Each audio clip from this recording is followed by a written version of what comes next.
যার প্রমাণ আল্লাহ রাসূল বলেছেন, আমার সমস্ত উম্মতের ইবাদতের নেকি যদি এক পাল্লায় দেওয়া হয়, আর আবু বকরের এক রাতের মহব্বত যদি অন্য পাল্লায় দেওয়া হয়, সমস্ত ইবাদতের চাইতে মহব্বতের ওজন বেশি হবে। এই সুবহানাল্লাহ বলতে আপনাদের কষ্ট হচ্ছে? বলতেছেন কোন জায়গায়? পালাহারের মাহফিলে সুবহানাল্লাহ। আর জান্নাতের বাগানে আপনাদের জন্য একটা গাছ লাগাইলো আল্লাহ। বসে আছেন কোথায়? গাছ লাগলো কোথায়? বিশ্বাসে মিলাই বস্তু, তর্কে বহুদূর। অনেকে মনে মনে চিন্তা করে এতই সহজ। এই সুবহানাল্লাহর হাদিসে কি বলা হয়েছে জানেন? কোন ব্যক্তি যদি জাহান্নামী ফতোয়া পায়, জাহান্নামের রায় হয়ে গেছে, এমন সময় এই যে গাছগুলো আপনারা লাগালেন, এই গাছগুলো হাউমাউ করে কান্না শুরু করে দিবে। আল্লাহ বলবে, গাছ কান্দো কেন? গাছগুলো বলতেছে, আল্লাহ মালিকগুলো জাহান্নামে যাচ্ছে, আমরা কার আশায় জান্নাতে দাঁড়িয়ে থাকবো? আল্লাহ বলবেন, গাছ তোমরা কি চাও? গাছগুলো বলবে, মালিক যাবে যেখানে আমরাও যাব সেখানে। আল্লাহ বলবেন, গাছ তোমাদের মালিক জাহান্নামের আগুনে পুড়বে, তোমাদেরকে আমি আল্লাহ জাহান্নামের আগুনে পুড়াবো না। আল্লাহ বলতেছে, তোমাদেরকে জাহান্নামের আগুনে পুড়ানোর জন্য তো জান্নাত আমি লাগাইনি। গাছগুলো বলবে, এটাই যদি আপনার চাওয়া হয় তাহলে মালিকগুলো আমাদের দিকে ফিরে দিলেই তো লেটা শুকে যায়। আল্লাহ তখন বলবেন, এই জাহান্নামী বান্দা, শুধুমাত্র সুবহানাল্লাহ বলার ওসিলায় আর এই গাছের চাহিদার কারণে আমি আল্লাহ আবার তোদেরকে জান্নাত ঘোষণা করে দিলাম। আসলে আল্লাহ আমাকে জান্নাত দিবে, বুঝলেন? জান্নাত দিবে বলেই তো আমাদের মুসলমানের ঘরে আল্লাহ কবুল করেছেন। বিশ্বাস করা লাগবে, ওই রুহের জগৎ থেকে আমরা আল্লাহর নজরে পড়েছি। রুহের জগৎ নজরে পড়ি নাই। রুহের জগতে যদি নজরে না পড়তাম তাহলে আমাদের আল্লাহ হিন্দুর ঘরে, বৌদ্ধর ঘরে, খ্রিস্টানদের ঘরে, ইহুদির ঘরে আল্লাহ পাঠাবার পারতেন। কিন্তু আল্লাহ ওই সকল ঘরে না পাঠায়া ভালোবেসে দয়া করে আমাদেরকে আল্লাহ মুসলমানের ঘরে কবুল করেছেন। এবং আল্লাহ ঘোষণা করেছেন, অমাইয়াবতাগি গায়রাল ইসলাম দীনান ফালাই ইউকবালা মিনহু। ইসলাম ছাড়া অন্য কোন ধর্ম কেউ যদি গ্রহণ করে, আল্লাহ বলেছেন তা কবুল করা হবে না। ইমাম মালিককে একজন প্রশ্ন করলো যে, হুজুর পৃথিবীর মধ্যে শ্রেষ্ঠ ধর্ম কোনটা? ইমাম মালিক উত্তরে বললেন, এরকম প্রশ্ন করা হলো কবিরা গুনাহ। পৃথিবীর মধ্যে শ্রেষ্ঠ ধর্ম কোনটা, এটা প্রশ্ন করাও কবিরা গুনাহ। ছাত্র বলল, তাহলে কি প্রশ্ন করব? ইমাম মালিক বললেন, ধর্মই তো একটা। ধর্ম কয়টা? আর সেটার নামই হলো ইসলাম। ইসলাম ছাড়া যতগুলো ধর্মের নামে আমরা জানি, এগুলো একটাও ধর্ম না। ইসলাম হলো জাত, আর ওরা হলো বিজাত। বিজাত বোঝেন? বিজাত তাই না? জাত আর বিজাত। তা আল্লাহ তাআলা আমাদেরকে দয়া করে, রহম করে এই মুসলমানের ঘরে কবুল করার পরেই আমরা বুঝতে পারলাম, রুহের জগৎ থেকেই আমরা আল্লাহর নেক নজরে পড়ে গেছি। জোরে কোন সুবহানাল্লাহ।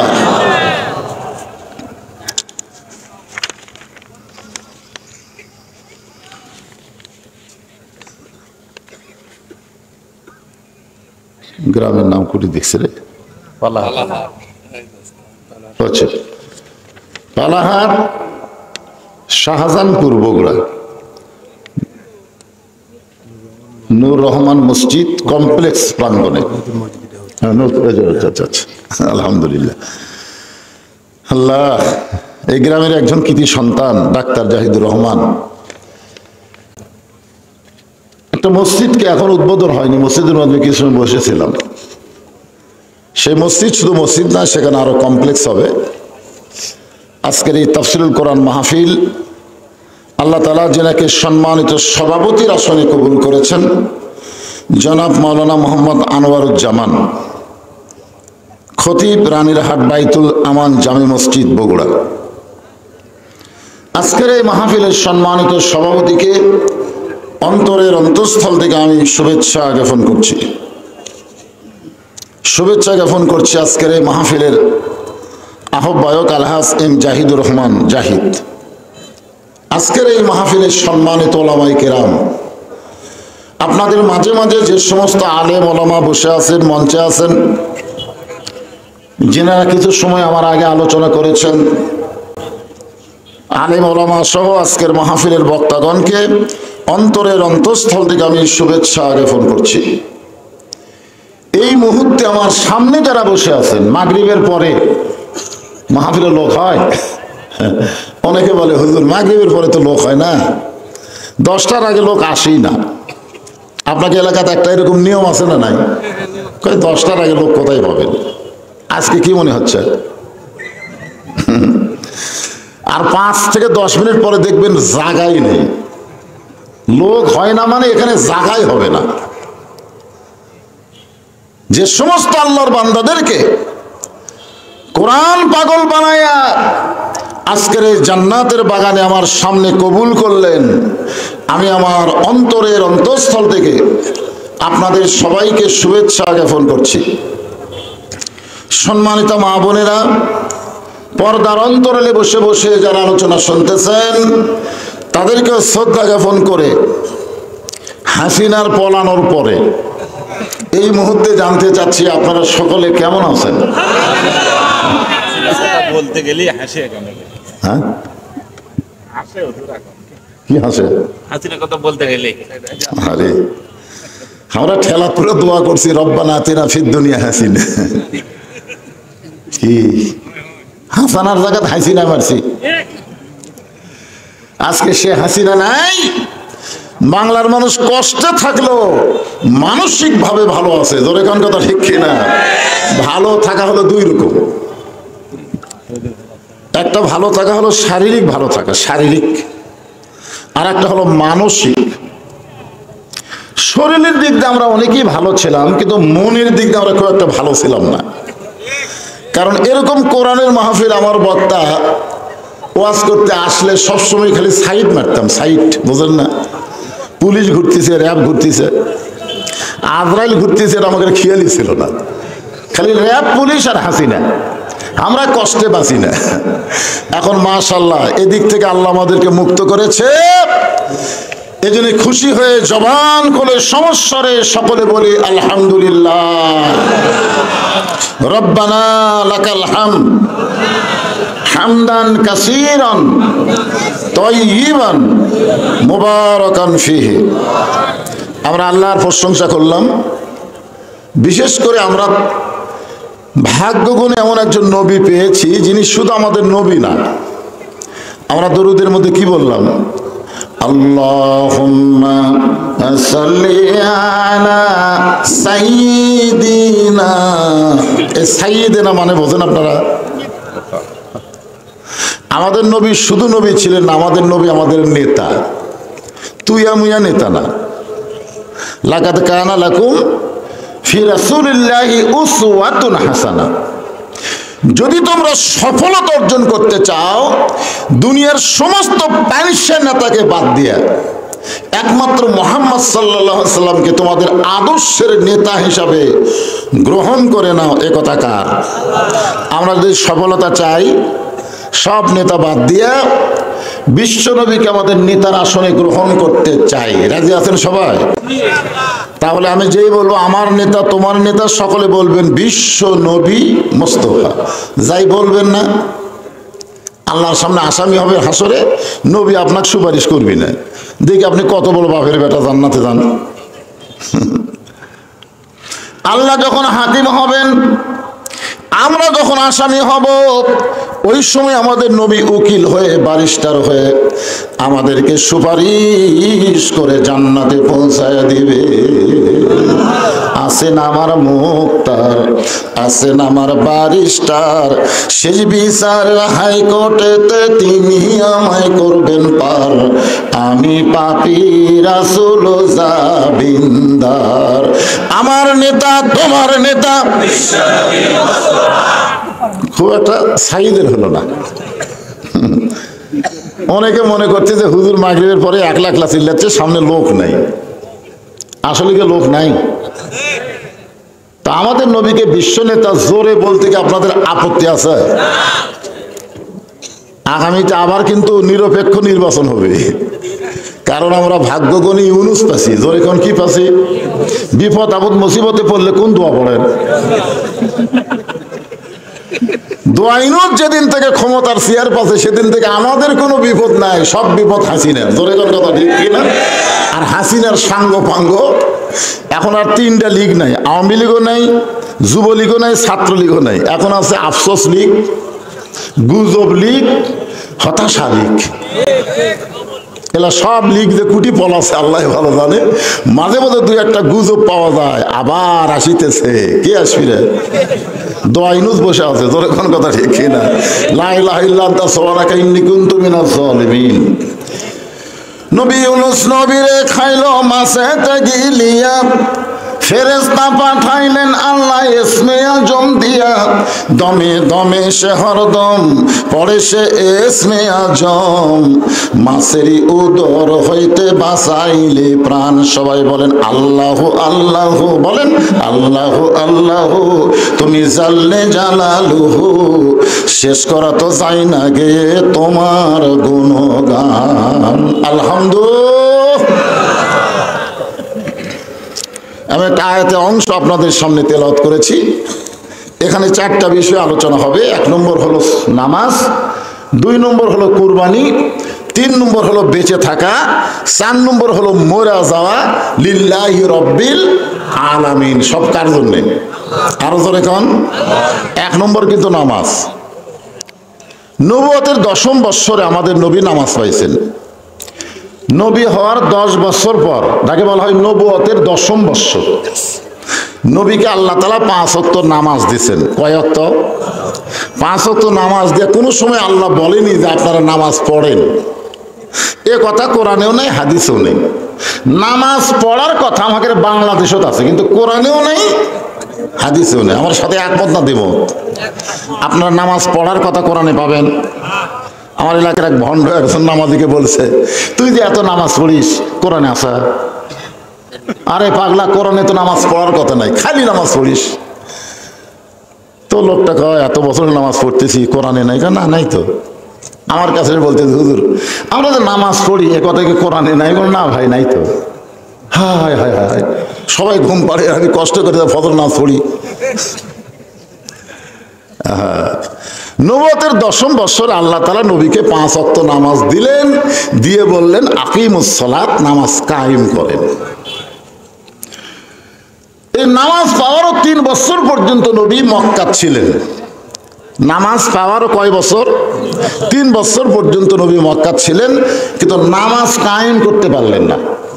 আল্লাহ চাই নামাজ কায়েম করো, আর নবী সাহাবীদের নিয়ে চুপি চুপি নামাজ পড়ে।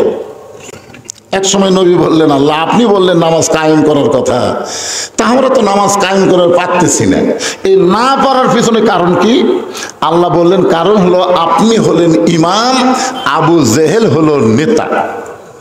যেই দেশে আবু জেহেলের মতন নেতা থাকবে আর আপনার মতন ইমাম থাকবে, সেই দেশে নামাজ মানুষ পড়তে পারবে কিন্তু কায়েম করতে পারবে না। কায়েম করতে গেলে আপনি নবীও হতে হবে, নেতাও হতে হবে। আবু জেহেলকে ডিলিট করে দেওয়া লাগবে। আবু জেহেলের অস্তিত্ব রাখা যাবে না।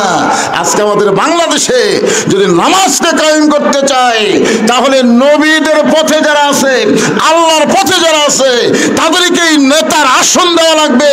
আবু জেহেল মার্কা কোন নেতা বাংলার জমিনে চলবে না। জোরে কোন কথা ঠিক কিনা?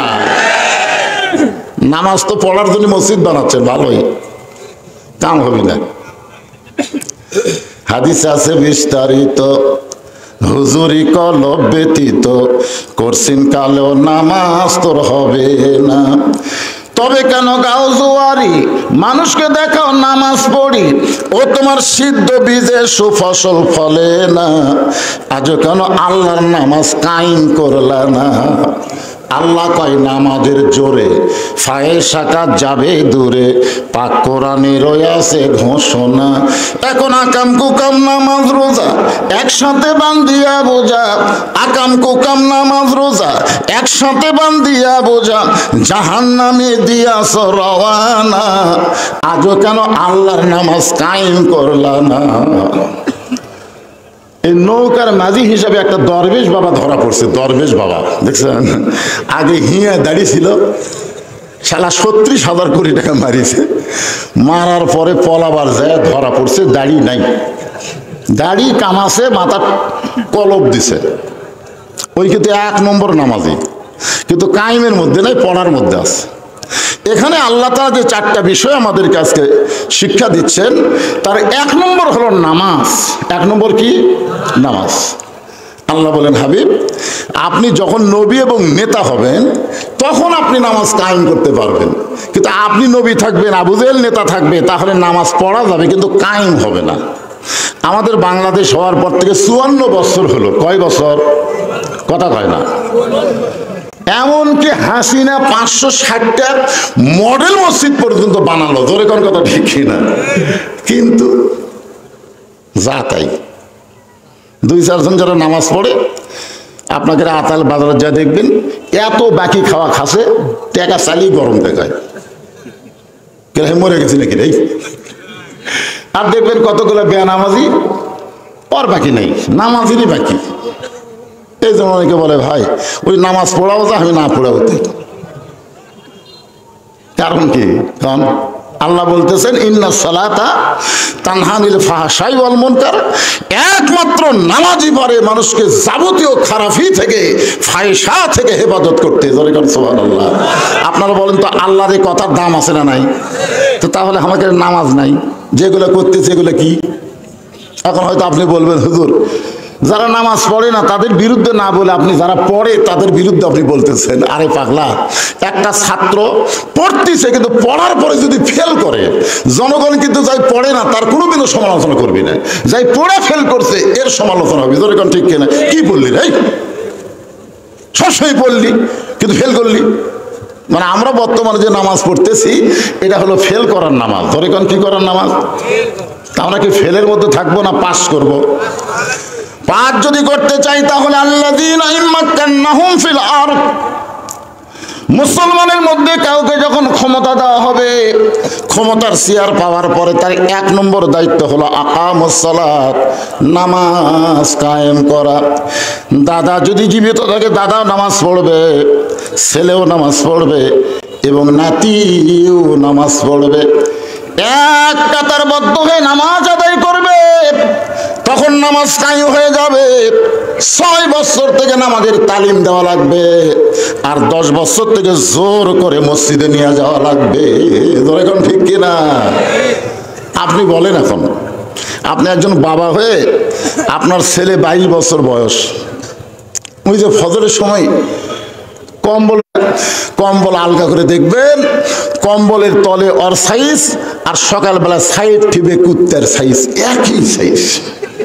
এখন আপনি বলেন, আপনার বেটা কুত্তার সাইজে ঘুম পাড়তেছে আর আপনি সামনে কাতারে গিয়া নামাজ পড়তেছেন, কি হবে?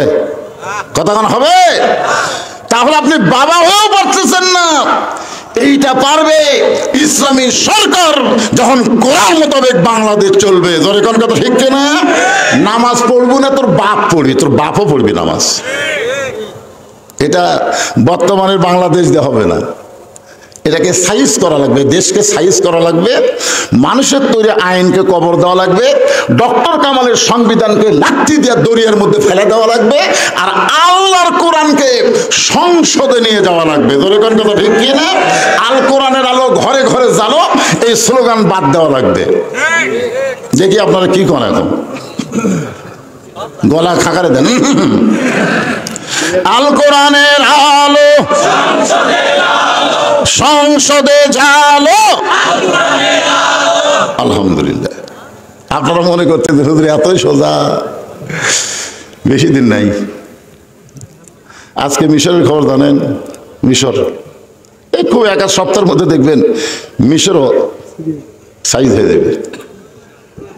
সিরিয়া কিন্তু হয়ে গেছে, বাংলাদেশের হাসিনা ফল আছে, মিশরও সাইডে আসতেছে, এরপরে সমস্ত আল্লাহর কুদরতি পাওয়ার পড়বে ফিলিস্তিনের উপর। জোরে কোন কথা ঠিক কি না? ইহুদির বাচ্চাদের অস্তিত্ব দুনিয়া থাকবে না, মুসলমানের রাজত্ব শুরু হবে। জোরে কোন কথা ঠিক কি না? আমাদের বাংলাদেশের খবর জানেন? গোটা বাংলাদেশ ঘুরতেছে আপনাদের দোয়ায়। এই হাসিনা পলানোর পর থেকে আমাদের উপর গজব শুরু হচ্ছে। হাই রে ভাই, এখানে কিছুক্ষণ ওয়াজ করে আবার যাওয়া লাগবে ওই তাই বলে হুজুরের গ্রামত, ওটি আবার একজন মেরে আসা লাগবে আবার বড় পুকুরে। এই যে ঘোরাঘুরি শুরু হচ্ছে এই বুড়া বয়সে, বুঝলেন?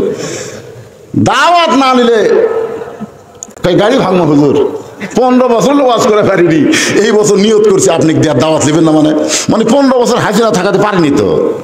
কারণ বাংলাদেশে একটাই বক্তা, আমি ডাইরেক্ট কথা না বললেও অ্যাঙ্গেলে এমন ডোজ দেওয়া দিছি যে আমার ওয়াজ বগুড়া যারা নিষেধ করে দিচ্ছে। জোরে কোন কথা ঠিক কিনা?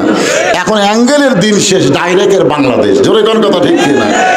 অ্যাঙ্গেলই যে দেওয়া দিছি আমি, এখন ডাইরেক্ট পাই কি? এই জন্য সবাই গলা খাঁকের করে যে স্লোগান দিলেন, এই স্লোগানের উপরে আমাদের বিশ্বাস করে এই 4টা বিষয় ওয়াজ শোনা লাগবে। 1 নম্বর হলো নামাজ। যে নামাজটা আমরা জামাতের সঙ্গে আদায় করলাম, এই নামাজ দিয়ে আমি আপনাদের সামনে আলোচনা শুরু করতেছি। নামাজটা হলো মাগরিবের নামাজ। জোরে বলেন কোন নামাজ? কথা কয় না। 5 ওয়াক্ত নামাজের মধ্যে 4 ওয়াক্ত হলো জোর। ফজরের নামাজ 2 রাকাত হলেও জোর। জোহরের 4 রাকাত ফরজ হলো জোর। আসরের 4 রাকাত ফরজ হলো জোর। এশার 4 রাকাত ফরজ হলো জোর। কিন্তু মাগরিবের 3 রাকাত ফরজ হলো বেয়াজোর। জোরে কোন ঠিক কিনা? আপনি দেখবেন এশার নামাজের আজান দিয়ে 15 মিনিট পরে আপনি মসজিদে আসবেন, জামাত পাবেন। ফজরের আজান দিয়ে 8 ঘন্টা পর আসবেন, আপনি জামাত পাবেন। জোহরের আজান দিয়ে 15 মিনিট পরে আসবেন, আপনি জামাত পাবেন। আসরের আজান দিয়ে 15 মিনিট পরে আপনি মসজিদে আসেন, জামাত পাবেন। কিন্তু মাগরিবের আজান শোনার পরে 15 মিনিট পরে যদি আসেন, মসজিদ দেখবার পাবেন কিন্তু জামাত পাবেন না। জোরে কোন ঠিক কিনা? আপনারা বলেন তো, এই মাগরিবের আজান দেওয়ার সঙ্গে সঙ্গে কেন নামাজ পড়ি? আর এই নামাজটা জোর না হয়ে বেজোর কেন হলো? এইটা যখন নবী আল্লাহর কাছে জানতে চাইলো, আল্লাহ বলে, হাবিব, এই মাগরিবের নামাজ 3 রাকাত ফরজ আপনাকে কেন দিলাম? যদি শুনতে চান তাহলে শোনেন। আপনার উপর যেই কিতাব আমি নাজিল করেছি, এই কিতাবের মধ্যে একজন নবীকে আমি উল্লেখ করেছি। এই নবীর নাম হলো ইয়াকুব নবী। জোরে কোন কোন নবী? ইয়াকুব নবী বাস করিতেন কেনানে, সবার চাইতে ভালোবাসতেন ইউসুফকে।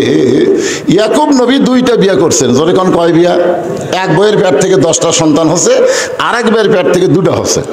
ইয়াকুব নবী এক সময় নির্জনে বলতেছে, আল্লাহ, আমি নবী হয়ে জন্ম দিলাম, আমার 2 ছেলে এত ভালো, আর এই 10টা এত খারাপ কেন হলো?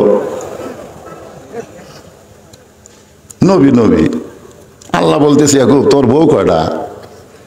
তো বউ তো 2টা। কয়, যে বউ ভালো ওই বইয়ের পেটের বনিয়ামিন ইউসুফ ভালো, আর যে বউ খারাপ ওর পেটের থেকে যে 10টা সন্তান বাড়াছে, এই 10টাই খারাপ। এখান থেকে আমরা প্রমাণ পেলাম, সন্তান ভালো মন্দ হওয়ার পিছনে বাপের কোনো দায়িত্ব নাই। সন্তান ভালো মন্দ হয় মায়ের কারণে। জোরে কোন কথা ঠিক কিনা? কারণ কি? বাবা আনন্দে মাতিয়া সাগরে ভাসাইয়া সেই যে চইলা যায়, খবর লয় না। মাজন ধরিয়া উদরে কতই কষ্ট করে, 10 মাস পরে পায় প্রসবের বেদনা। এমন দরদি ভাবে কেউ হবে না আমার মা, মা গো। এখন এই গজল গাইলে কতগুলো মেয়ে মানুষ হাসে। তো হাসো কেন? বলে হাসার কারণ হলো, ধরিয়া উদরে কতই কষ্ট করে, 10 মাস পরে পাই প্রসবের বেদনা। এখন এই দিন আর চলবি না, এখন সিজার করে বাচ্চা নিব। জোরে কোন কথা ঠিক কিনা? আপনার বলেন তো, সিজার করে যেগুলো বাচ্চা হচ্ছে এগুলো মানুষ হচ্ছে? আপনার বলেন, একটা মেয়ে মানুষের যে পেট কাটতেছে, এই পেট কি মেয়ে ডাক্তার কাটে না মরদ ডাক্তার কাটে? কথা কন না কেন? কথা কন না কেন? আপনার বইয়ের পেট কাটলো, পেট কাটে দেখে বাচ্চার ঘুমই ভাঙেনি। মানে 2 দিন পরে ওই নর্মালি জন্ম হবে, কিন্তু মা অধৈর্য হওয়ার কারণে সিজার করা লাগবে। ডাক্তারও টাকার দরকার, তাই পানি শুকে গেছে, বেঁকা হয়ে আছে, আর কি করবেন? আপনি ডাক্তারের কাছে না গেলে তো ডাক্তারের কথা বলার সাহসই পায় না, গেছেন যে এখন ডাক্তারকে আল্লাহ বাদ আমার কাছে আসছো, আমার টাকার দরকার। আল্ট্রাসাউন্ড করে কয় ভাই সবই ভালো ভাই, কিন্তু একটু বেঁকা হয়ে আছে, সবই ভালো, পানি শুয়ে গেছে, পেট কেটে দেখে ওর ঘুমই ভাঙেনি। এখন ঘুম না ভাঙলে কি করবি, পেটের মধ্যে বার করে এরকম একটা ঘুরেন দেয়। এই ঘুরেন দেওয়ার কারণে মাথাতে একটা ঝাঁকি খায়, বাচ্চা এই করে কান্দা ওঠে। ওই যে মাথার ঝাঁকি খেলো, এই মোবাইল ছাড়ার ভাত খায় না, মোবাইল ছাড়ার কান্না থামে না। জোরে কোন কথা ঠিক কি না? আপনারা বলেন তো, যেই বেটা মোবাইল ছাড়া ভাত খায় না, মোবাইল ছাড়া কান্না থামে না, এই বড় হলে কি হবে, এই মালটা কি হবে চিন্তা করেন তো। এই জন্যে সন্তান যদি ভালো নিবার চান, ভালো মায়ের দরকার। একটা মা যদি ভালো হয়, তার সন্তান আল্লাহর ওলি পর্যন্ত হয়ে যায়। জোরে কোন কথা ঠিক কি না? ইয়াকুব নবীর 10 জন সন্তান রক্তমাখা জামা নিয়ে ইয়াকুব নবীর সামনে হাজির হয়ে বলতেছে, বাবা আমরা বহু চেষ্টা করলাম, ইউসুফকে বাঘের হাত থেকে আমরা বাঁচাতে পারলাম না। ইউসুফকে না বাঁচালে কি হবে, তার জামা আমরা রক্ষা করছি, ইউসুফের জামা রক্ষা করছি। এই দেখেন ইউসুফের রক্ত জামার মধ্যে। ইয়াকুব নবীর জামা হাতের মধ্যে নিয়ে দেখে যে বাঘ যদি আমার ইউসুফকে ধরতো তাহলে জামা ছিঁড়া ফানাফাট হয়ে যেত, কিন্তু জামার কোনো জায়গা ছেড়ে নিয়ে খালি রক্ত ভরা। উনি বুঝবার পারলেন এটা ষড়যন্ত্র। আল্লামা সাইদি হুজুরকে জেলের মধ্যে ঢুকেছে, এটা হাসিনার ষড়যন্ত্র। জোরে কোন কথা ঠিক কিনা? এটা কিন্তু আমরা বুঝবার পারছি, আমরা বুঝবার পারছি, কিন্তু আমরা খালি ওয়াজের সময় আছি, জেলের মধ্যে গেলে আমরা নাই। আমরা মামুনুল হককে সামনে দিয়ে বলি, মামুনুল হক এগিয়ে চলো, আমরা আসি, তোমার কথা কয় না। মামুনুল হক এগিয়ে চলো, আমরা আছি তোমার সাথে। মামুনুল হক জেলখানায়, একজনেরও মিছিল নাই। জোরে কোন কথা ঠিক কিনা? আপনার কি বুঝবার পারেননি আল্লামা সাইদ হুজুরকে যে ষড়যন্ত্র করে জেলের মধ্যে রাখছিল, এটা কি আপনারা জানেন না? কতক্ষণ জানেন কি জানেন না? এরপর ওনাকে জেল থেকে বের করে হাসপাতালে নিয়ে যে হত্যা করলো, এটা কি আপনারা জানেন না? এটাও জানেন, কিন্তু আমরা মুখ বন্ধ, মুখ খুলি বিপদ। ইয়াকুব নবী বুঝবার পারলো এ 10 ছেলে তার ইউসুফকে নিয়ে ষড়যন্ত্র করতেছে, কিন্তু মুখ খোলা যাবে না। 10টা ছেলের সামনে কিছুই না বলে তিনি জামা নিয়ে অন্দরমহলে গেলেন। অন্দরমহলে গিয়ে আসল জাগাত বিচার দিলেন। আসল জাগাত বাংলাদেশের মুসলমানেরা কিন্তু হাইকোর্ট জজ কোর্টে বিচার দিছে, কিন্তু বিচার দিয়ে দেখতেছে হাইকোর্ট জজ কোর্ট হাসিনা কিনা লিখছে। ধরে কোন কথা ঠিক না? হাসিনা কিনা লিখছে, হাসিনার কথা মতো কোর্ট চলে। হায় হায়, এখন কি করবেন? খারাপ মানুষগুলো জামিন পায়, ভালো মানুষ পায় না। তখন সবাই দেখলো না, আর এলা ভেদাল জায়গার বিচার দিয়ে কাম হবি না, আসল জায়গা দেওয়া লাগবে। আসল জায়গা কোনটা? জোরে খন কোনটা? আয় আয় রে, আমার বাপের দেশ, আমার দেশ। এই পলানার মাত্র 3 দিন আগে এই ভাষণ দিয়েছে, আমার বাপের দেশ, আমার দেশ। এখন 5 তলা বিল্ডিং এ উঠে 1.5 লাখ টাকার খাট, 12,000 টাকার কম্বল গায়ে দিয়ে বলতেছে, আমার বাড়ি, আমার ঘর, আমার নামাইকে। এই কথা বলে 9টার সময় বেটা ঘুমাইছে। 2 কান্দের ফেরেশতা বলতেছে, আল্লাহ, ঘুমের আগে মানুষ দোয়া পড়ে, আল্লাহুম্মা বিইসমিকা আমুতু আহইয়া। এই দোয়া না পড়ে কি কয়ে ঘুমালো? এই যে কয় হামাক নামাইকে, এক নামানোর কেউ নাই। তখন শয়তান বলতেছে, এর সাথে ভারত আছে, এক নাম হবে কে? আল্লাহ কয় ভারত আছে। 3টার সময় একটা ভূমিকম্প। ধরে কোন কি কম্প? রাত 3টার সময় খালি বিল্ডিং 2 বার কাঁপে উঠছে। ওই এত ফোর্সে নামছে, কম্বলের মধ্যে লঙ্গি খোলা আছে, এটাও পর্যন্ত পরার সময় পায়নি। একে ন্যাংটা হয়ে নামছে। যখন কি হয়ে নামছে? ফেরেশতাকে আল্লাহ নামাইলা নামাইলা, তাই বলে এইভাবে ন্যাংটা করে নামালা। আল্লাহ কয়, হাসিনা রে, 24 সালে যদি নিরপেক্ষ ভোট দিতি, তোকে এইভাবে ন্যাংটা হয়ে পলান লাগতো না। জোরে কোন কথা ঠিক কি না? দামি নির্বাচন দিয়া বাংলার মানুষ ভোট দেয়নি, বিনা ভোটে 15 বছর তুই যে রাজত্বারি করলি, এরপর আবার তুই বাংলার মানুষকে ধোকা দিবার চাস, আর আল্লাহ তোকে ছাড়বো না, ন্যাংটা করে নামাই দিব। জোরে কোন কথা ঠিক কি না? এমন নামাইলো, সবগুলো এমপি মন্ত্রী পর্যন্ত পলায়া গেল।